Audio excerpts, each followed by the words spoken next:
A warm welcome to all of you who are joining for today's webinar.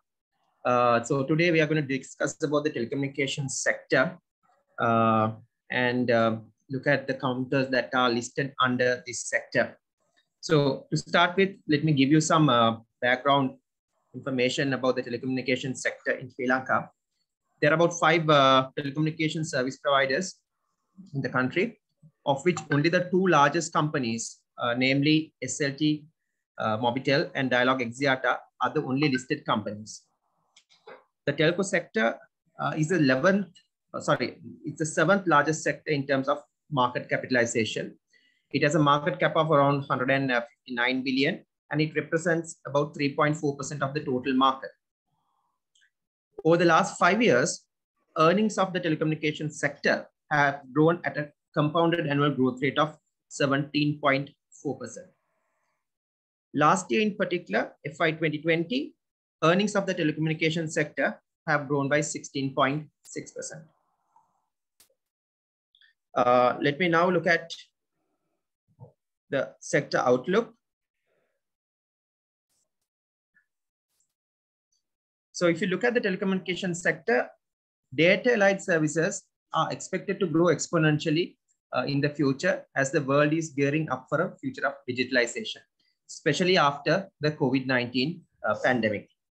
So the industry is evolving rapidly with a lot of potential for it to grow.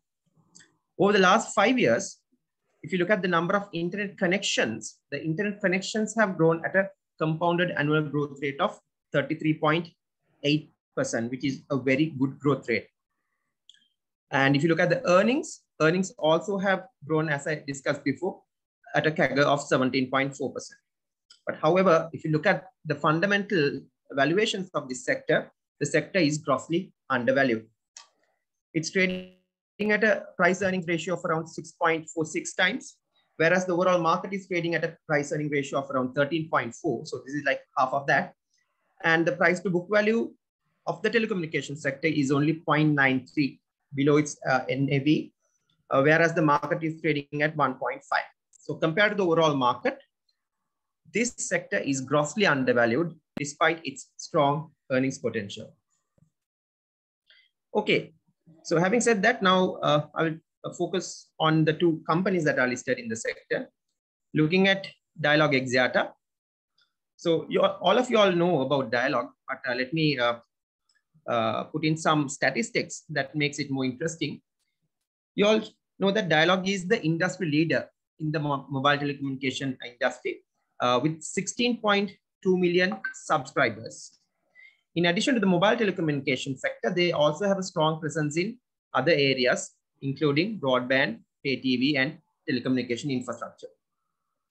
For the last 5 years, its earnings, its profits have grown at a compounded annual growth rate of 16.2%. And in terms of profit, Dialog was the 6th largest company in terms of profit in the last financial year. And in terms of market capitalization, it is the 9th largest company in the Colombo Stock Exchange. It has won many awards for its excellent performance. Moving on to the earning highlights.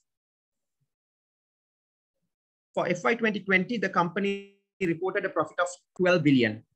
In FY 2021, just during the 9-month period, Dialog has reported a profit which is greater than the profit which they reported for the previous financial year.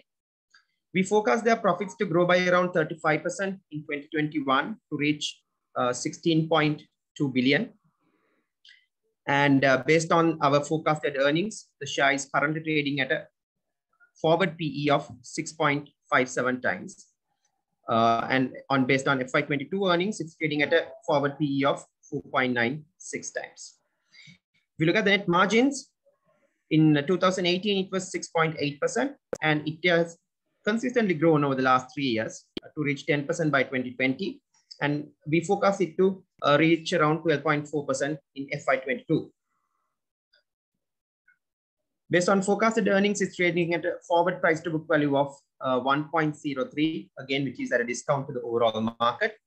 And the company has a decent return on equity, which also have increased over the past 3 years and which we expect to grow to 16.4% by December 2021, and for it to grow to around 19% in 2022. The company has consistently paid dividends, and its dividend yield is attractive. I will be focusing more on the dividend yield as we move forward.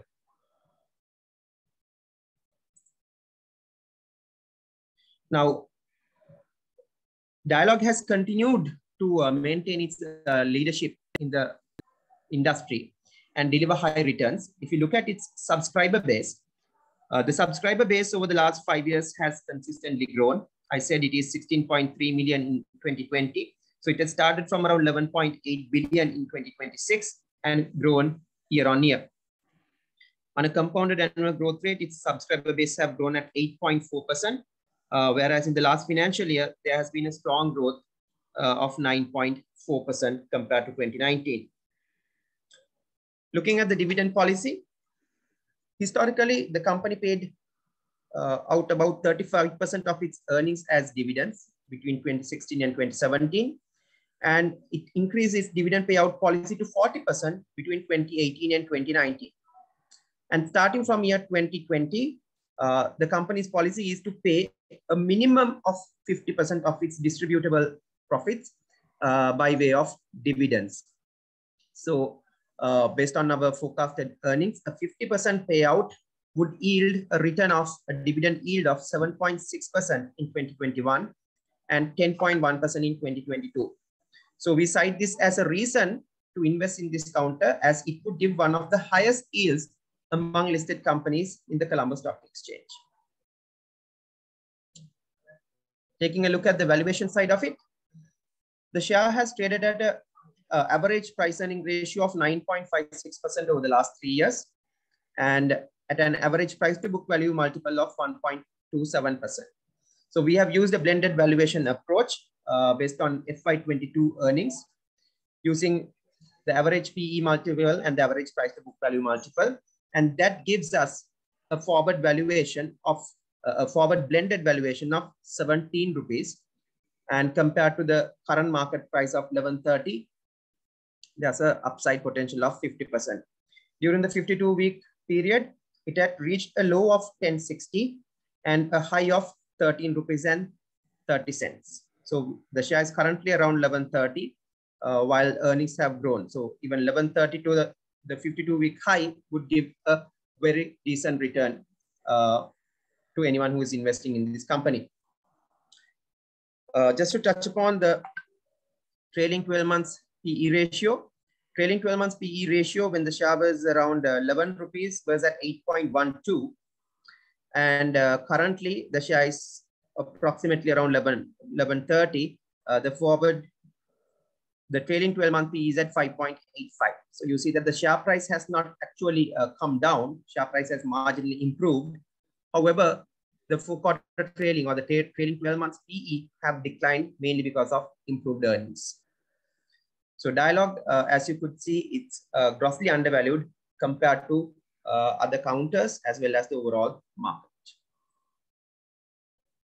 Let me now take your attention to SLT.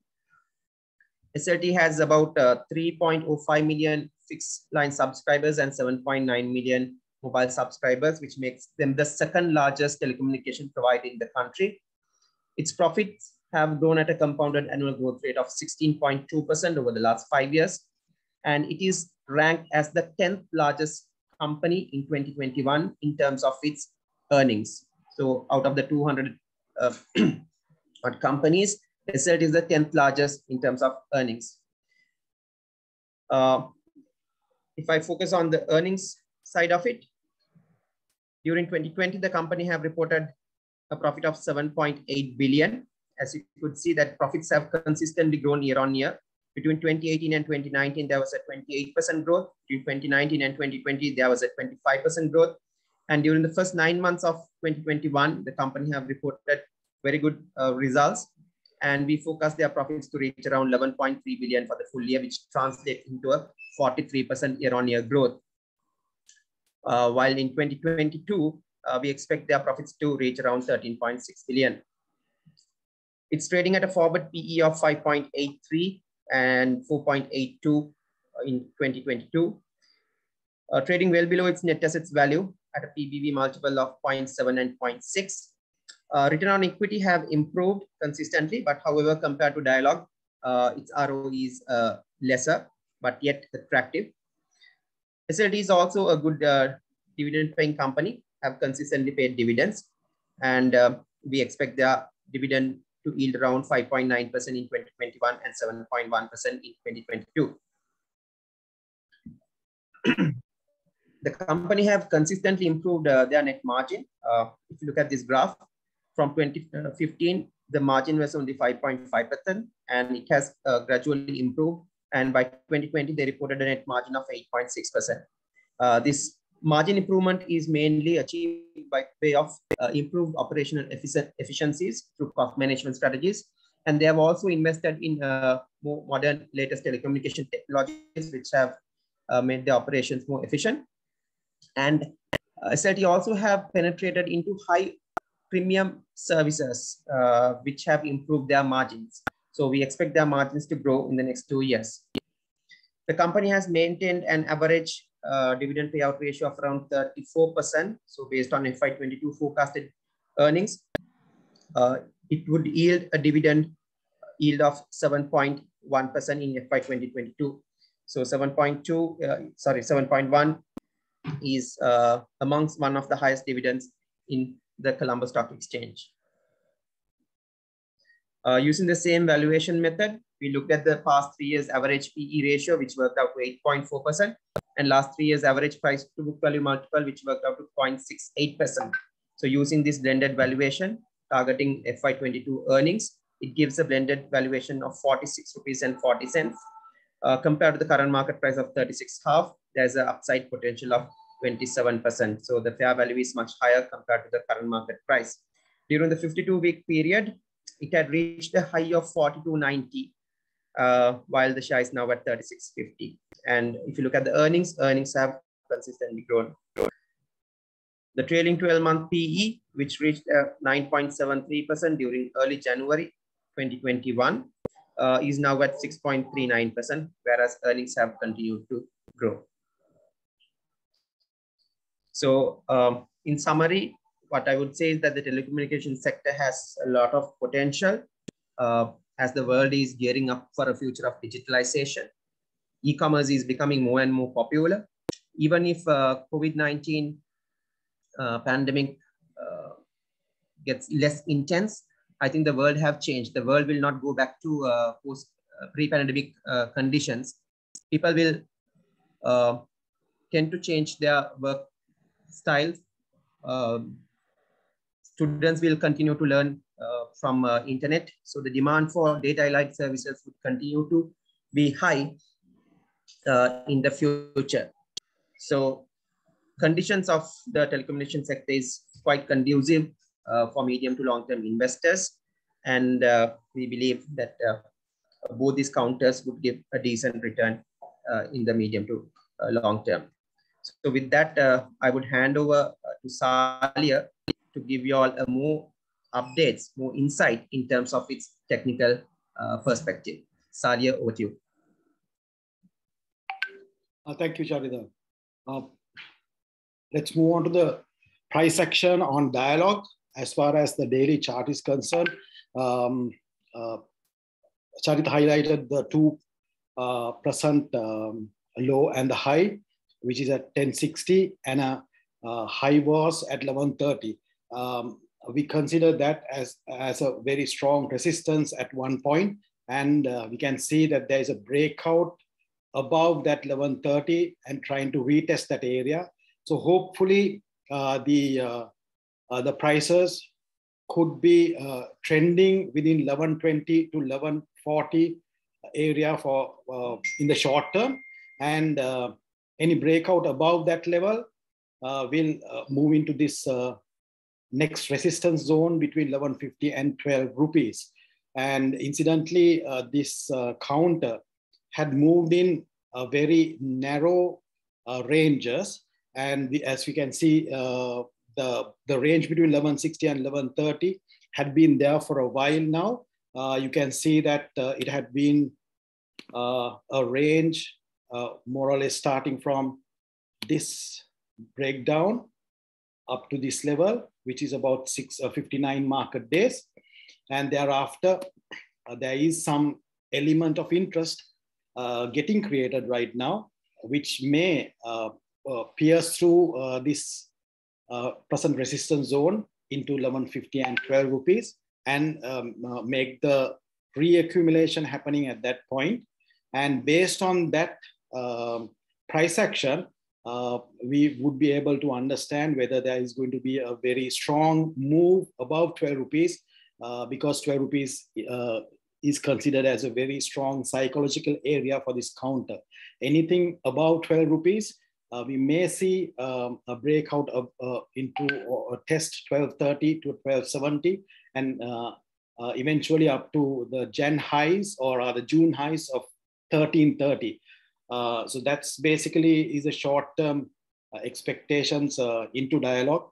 Hopefully the 1150 to 12 rupee area will be pierced, tested as a strong support from the present resistance situation and break the 12 rupees above and move to the next level.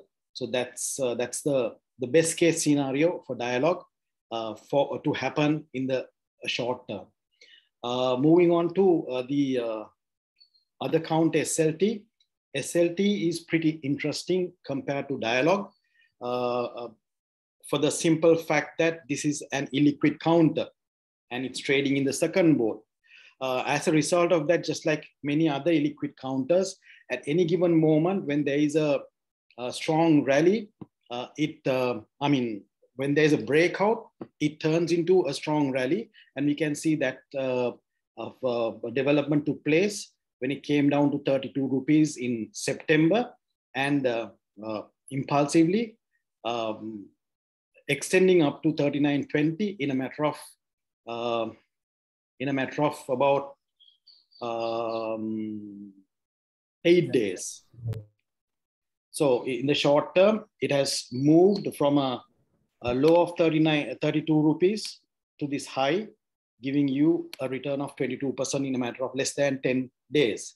So what could happen in this consolidation?